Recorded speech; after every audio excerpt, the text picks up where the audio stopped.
Hello ladies and gentlemen, so finally with some hours delay we are ready to launch the Blocks in the East Chrome expansion, and now I would like to give you a very quick overview of what we are putting inside of the box. As you can see, the box is red as Blocks in the East and has a label stating the CE mark and other product information such as components and so on. Inside of the box, this is my copy, so I have already stickered all of the stickers. You will get the special edition components, so factories, the air factories with flags of Finland, Romania, Ukraine and Hungary, and the same for tank factory. So I don't want to bother you, but you have all the stickers, and also for the Axis and the Soviet. Here it comes. Then you have the flak tower, the Plesty flak tower.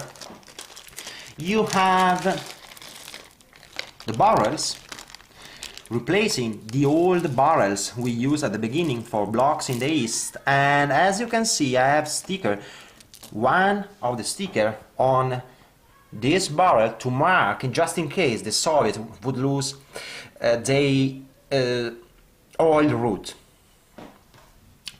But let's go to have a look at the counters. As you can see, blocks are the same. We just added some new options and fashions. So an example, we have Ukrainians, which are yellow, and they got activated by a special event, so a special card. So let me take just a minute to specify that this card deck is different from the previous ones for two reasons. Mainly because the card deck for Blocks in the East has a different graphic, and so you don't have the chrome canvas around, and you don't have the spheres here in 3D as usual. Double laminated, UV matted, and so on. But also for another reason, because the card deck for Blocks in the East is not needed to play the game, while the card deck for the Chrome expansion is the core of the expansion. So let's say that the Axis decide to put in play this card, Ukraine, Race of a Nation. That means that as soon as the Axis, and this is of course very well described in the small rules manual you get inside of the box, in this case the Axis means, in the case the Axis controls Dnepropetrovsk, Lvov, Kiev and Zaporozhye, then instead of gaining resources from these special areas, the Axis can instead create Ukraine with a production of 4 yellow points and 5 units to be deployed inside of the major cities, with the leader, which is Dmitry Paliv, in Kiev, which is the capital. So I can deploy this one in Zaporozhye, this one in Lvov, this one in Kiev, and this one in Dnepropetrovsk. That said, so basically this card activates these 5 units. So let's say that the Axis would like to play this one, which is Romanian Pride, then the Axis will get the Plesty Flak Tower and a Romanian Air Factory in Brasov, the Plesty Flak Tower in Plesty of course, and also a special elite squadron deployed immediately in Plesty. Let's say that the Axis would like to play a different option, this one, Major Pride. In this case, the Hungarians will get the Hungarian tanks built in Budapest, if I remember well, which is the Manfred Weiss tank, and also some more units such as the 2nd Army Artillery, Admiral Horthy replacing Szombathely, and the 2nd Elite Tank Division, the Eagle here, so it has the same technical level of the Germans. Or, talking of German minor allies, we can talk about Finns, and in this case the Finnish Armored Brigade comes in play, and also the Petsamo production point go to the Finnish. And let's get a look at another, well, it is not a minor in the game, but in Russia, of course, after as a minor, but Italy is a major power by rule. So, using this card, Italy can have better troops because Riforma Pariani, stating for 2 regiments division, is cancelled, so the Italians get better equipment.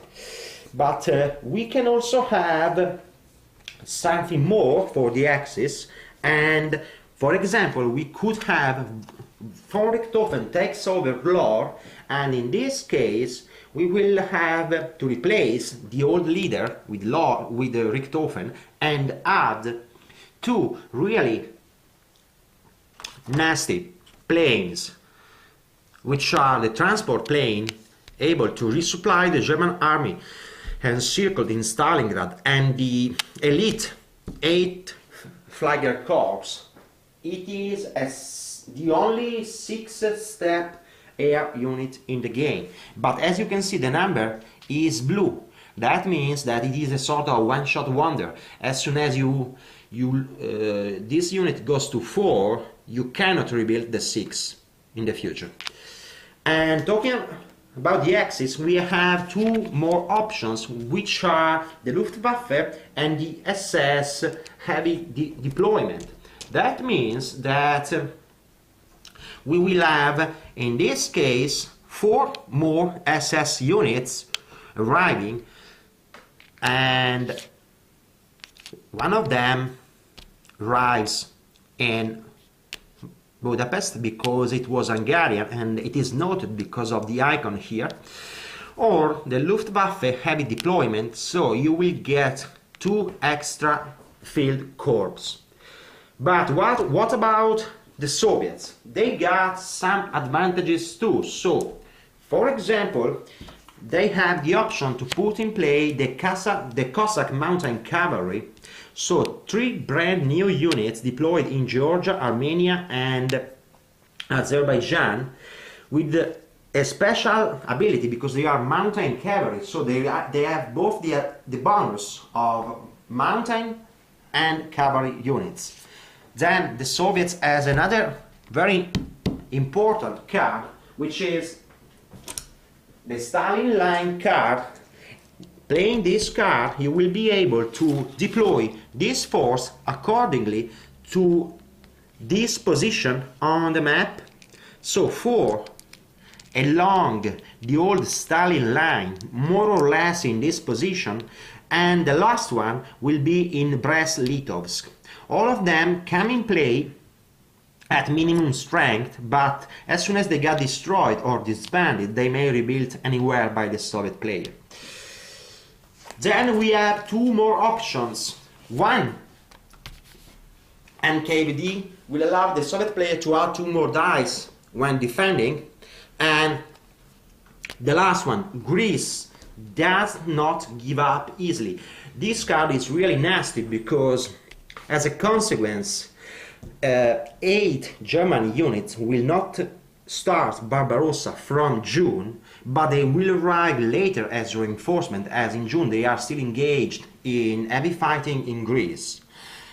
So, that said, the last thing I want to add is that the rules manual is very short, as you can see, but very detailed, And on the back you have a list of the frequently asked questions we collected over the internet, and also the address for the Vassal module developed by Philippe Labarque.